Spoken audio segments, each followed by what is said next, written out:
penobatan seorang raja selalu identik dengan pemberian kuasa atau wewenang untuk dia memerintah.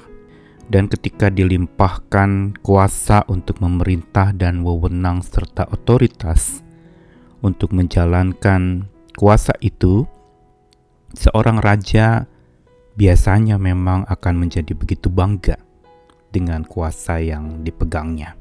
Namun demikian, godaan terbesar bagi seorang raja ketika dia sudah memegang kuasa adalah dia bisa menyalahgunakan kuasa itu. Wewenang yang diberikannya bisa membuat seorang raja menjadi sewenang-wenang di dalam bertindak. Namun berbeda dengan Tuhan kita. Ketika Tuhan kita dinobatkan sebagai raja penguasa yang maha tinggi, maka sebagai raja yang maha tinggi dalam diri Yesus Kristus, dia tidak menyalahgunakan kuasa yang dipercayakan kepadanya. Justru dia yang maha kuasa, tetapi dia menggunakan kuasanya itu untuk memperlengkapi orang lain. Dia dinobatkan justru untuk mempertobatkan orang lain. Dia dilimpahkan kuasa justru untuk dia berbagi kuasa itu, bahkan memakai kuasa itu untuk memperlengkapi orang-orang pergi melayani Tuhan. Penobatan dan pertobatan, dua kata yang terdengar serupa. Penobatan Tuhan sebagai Raja sesungguhnya merupakan panggilan untuk pertobatan setiap pengikutnya untuk memuji, memuja, dan mengagungkan Dia sebagai Raja Maha Tinggi. Saya Nikolas Kurniawan menemani lagi di dalam Sabda Tuhan hari ini. Kali ini inspirasi dari surat Paulus kepada jemaat di Efesus yang menyinggung tentang kenaikan Tuhan Yesus ke surga. Efesus pasal 4 ayat 9 sampai 16. Bukankah ia atau Kristus telah naik, berarti bahwa ia juga telah turun ke bagian bumi yang paling bawah. Ia yang telah turun, ia juga yang telah naik jauh lebih tinggi daripada semua langit untuk memenuhkan segala sesuatu.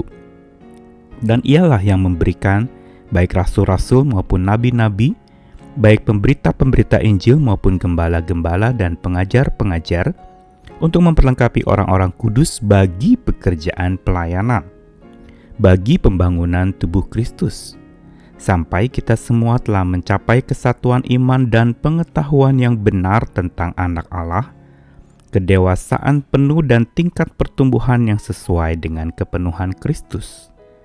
Sehingga kita bukan lagi anak-anak yang diombang-ambingkan oleh rupa-rupa angin pengajaran, oleh permainan palsu manusia dalam kelicikan mereka yang menyesatkan, tetapi dengan teguh berpegang pada kebenaran di dalam kasih kita bertumbuh dalam segala hal ke arah Dia Kristus yang adalah kepala.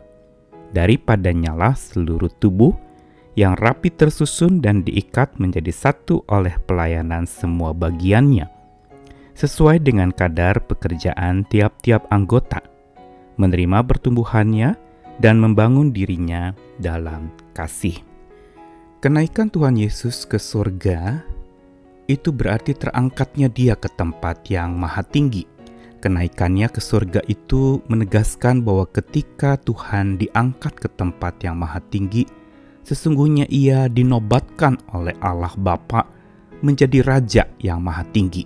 Setelah Dia direndahkan begitu rupa dalam peristiwa penyaliban, penderitaan sampai kematiannya itu, maka kali ini setelah Dia bangkit, Tuhan mengangkatnya dan menobatkannya, dan adegan kenaikan Yesus ke surga menjadi seremoni sekaligus testimoni untuk penobatan Dia Yesus sebagai Raja yang maha tinggi. Namun apa tujuannya Yesus dinobatkan sebagai Raja yang maha tinggi? Apakah karena memang Tuhan punya misi tertentu melaluinya? Sesungguhnya ketika Yesus dinobatkan sebagai Raja yang maha tinggi, ini ingin mengingatkan kepada setiap orang yang menyaksikan peristiwa kenaikan Yesus itu, yaitu para pengikutnya, untuk belajar rendah hati, untuk teringatkan dalam pikiran mereka bahwa ketika Yesus terangkat ke surga, itu penobatan yang sebenarnya merupakan undangan untuk pertobatan terjadi.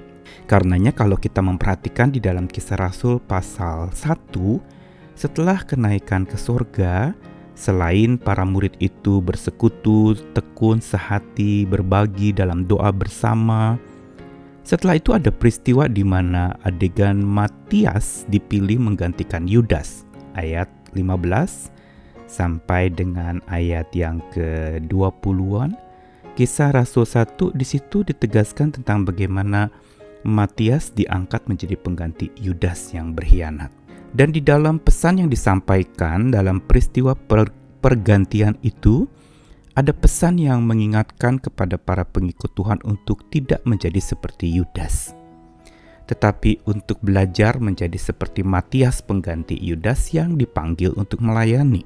Ini satu hal yang sangat terkait erat dengan peristiwa kenaikan Yesus ke surga yang menjadi penobatannya sebagai Raja Maha Tinggi untuk pertobatan setiap orang percaya itu terjadi.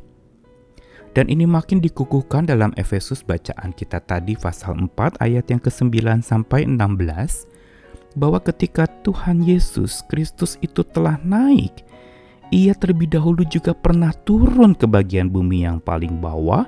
Dan setelah dia turun direndahkan, dia justru naik lebih tinggi dari semua langit untuk memenuhkan segala sesuatu. Apa artinya memenuhkan segala sesuatu?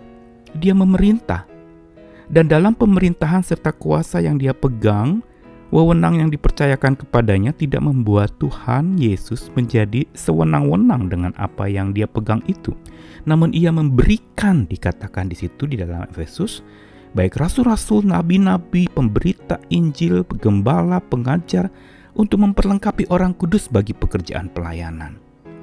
Kita lihat bagaimana Yesus yang dinobatkan sebagai Raja Maha Tinggi itu justru dia berbagi kuasa, dia memperlengkapi orang-orang untuk melayani, untuk menjadi hamba, untuk lalu bertumbuh menjadi pribadi-pribadi yang dewasa penuh, lalu memiliki pertumbuhan yang serupa seperti Kristus, yang bukan juga menjadi pribadi yang mudah diombang-ambingkan oleh rupa-rupa angin pengajaran, tapi teguh berpegang pada kebenaran dalam kasih bertumbuh dalam segala hal kepada Kristus yang adalah kepala.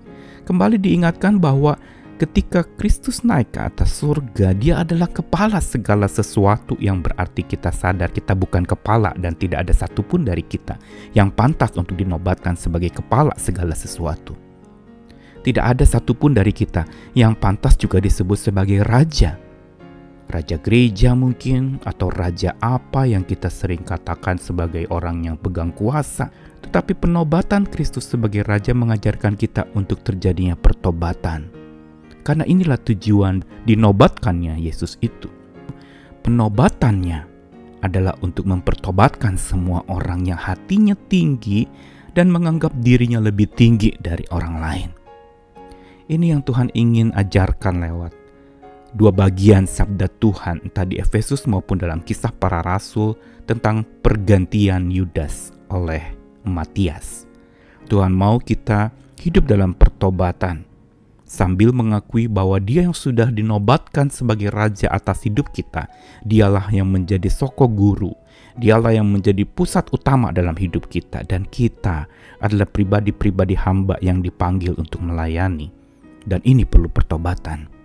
Perlu sadar bahwa kita perlu dengan rendah hati menjadi hamba, menganggap yang lain lebih utama dari yang lain, bukan menganggap diri lebih tinggi atau lebih utama dari orang lain.